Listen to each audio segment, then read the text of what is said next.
عدلیہ کی آزادی پر کسی صورت سمجھوتا نہیں کیا جائے گا۔ عدلیہ کی آزادی ہی مضبوط جمہوریت کی ضامن ہے، اس کے معاملات میں مداخلت برداشت نہیں کی جا سکتی۔ چیف جسٹس پاکستان کی زیر صدارت فل کورٹ اجلاس کا اعلامیہ جاری۔ وزیر اعظم نے ریاستی اداروں کو ہدایات دینے کی یقین دہانی کروا دی۔ فیض آباد دھرنا کیس کے فیصلے پر عمل درآمد یقینی بنانے پر بھی اتفاق۔ اجلاس میں ججز کے الزامات پر ریٹائرڈ جج کی سربراہی میں انکوائری کمیشن بنانے کی تجویز پر بھی وزیر اعظم نے وفاقی کابینہ کا اجلاس بلانے کی یقین دہانی کروا دی۔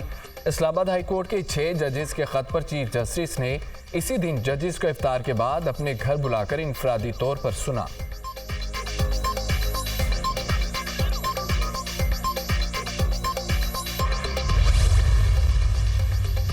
وزیر اعظم شہباز شریف اور چیف جسٹس پاکستان کی ملاقات۔ اسلام آباد ہائی کورٹ کے ججز کے خط پر تبادلہ خیال۔ ملاقات میں جسٹس منصور علی شاہ، وزیر قانون اعظم نذیر تارڑ اور اٹارنی جنرل نے بھی شرکت کی۔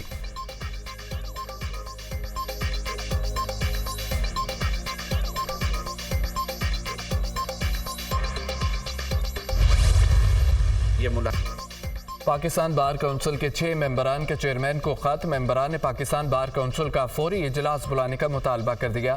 اسلام آباد ہائی کورٹ کے ججز کے خط پر سوموٹو کا بھی مطالبہ۔ پنجاب بار کونسل کا ججز خط کے معاملے پر کمیشن بنانے کے اعلان کا خیر مقدم۔ Vice chairman Punjab bar council Kamran Bashir Mughal نے کمیشن کے اعلان کو خوش آئند قرار دے دیا۔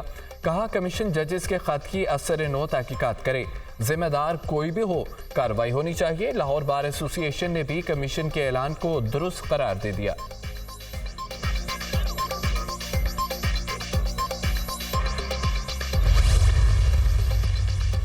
سپریم کورٹ نے فوجی عدالتوں کو محفوظ فیصلے سنانے کی مشروط اجازت دے دی۔ صرف ان کیسز کے فیصلے سنائے جائیں جن میں نامزد افراد عید سے پہلے رہا ہو سکتے ہیں۔ عدالت کے ریمارکس۔ سپریم کورٹ کے اٹارنی جنرل کو عمل درآمد رپورٹ رجسٹرار کو جمع کرانے کی ہدایت۔ 3 سال سے کم سزا پانے والوں کی تفصیلات بھی طلب۔ 15 سے 20 زیر حراست افراد کو رہا کرنے کی ہدایت۔ کوشش کریں عید سے پہلے چھوڑ دیں۔ جسٹس محمد علی مظہر کے ریمارکس۔ جی ٹھیک ہے، ہم کوشش کریں گے۔ اٹارنی جنرل کا جواب۔ خیبر پختونخوا حکومت کی سویلینس کا ٹرائل کالعدم قرار دینے کے خلاف دائر اپیلیں واپس لینے کی استدعا منظور۔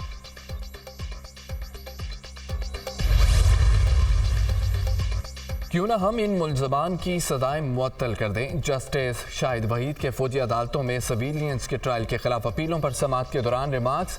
سزا معطل کرنے کے لیے پہلے سزا سنانا ہوگی۔ ضمانت تب دی جا سکتی ہے جب عدالت کہے کہ قانون لاگو نہیں ہو سکتا۔ اٹارنی جنرل کا جواب۔ جنہیں رہا کرنا ہے ان کے نام بتا دیں۔ جسٹس حسن اظہر رضوی کا استفسار۔ جب تک خصوصی عدالتوں سے فیصلے نہیں آ جاتے نام نہیں بتا سکتا۔ مجموعی طور پر 105 ملزمان فوج کی تحویل میں ہے۔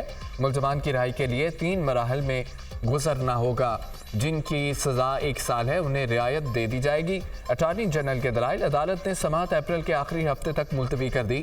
جسٹس امین الدین خان کی سربراہی میں 6 رکنی لارجر بینچ نے سماعت کی۔ وفاقی حکومت نے کابینہ کی ECL کمیٹی کی تشکیل نو کر دی۔ ECL کمیٹی کی سربراہی کسی وفاقی وزیر کو نہ دینے کا فیصلہ وزیر اعظم خود سربراہی کریں گے۔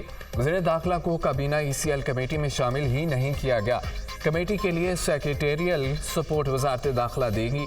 کابینہ ڈویژن نے 4 رکنی ECL کمیٹی کی تشکیل نو کا نوٹیفیکیشن جاری کر دیا۔ ECL کمیٹی میں وزیر قانون، وزیر صنعت و پیداوار اور وزیر انسانی وسائل شامل۔ وزیر اعظم کی عدم موجودگی میں وزیر قانون کمیٹی کی سربراہی کریں گے۔ ECL ذیلی کمیٹی میں ECL کیسوں کی جانچ پڑتال کی جائے گی۔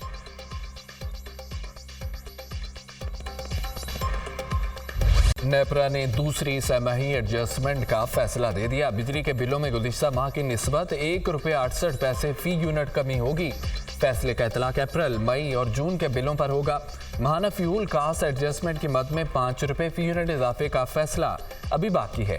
1 ماہ کے لیے بجلی ₹5 فی یونٹ مہنگی ہونے کا امکان۔ نیپرا میں سماعت مکمل۔ اتھارٹی جانچ پڑتال کے بعد اپنا فیصلہ جاری کرے گی۔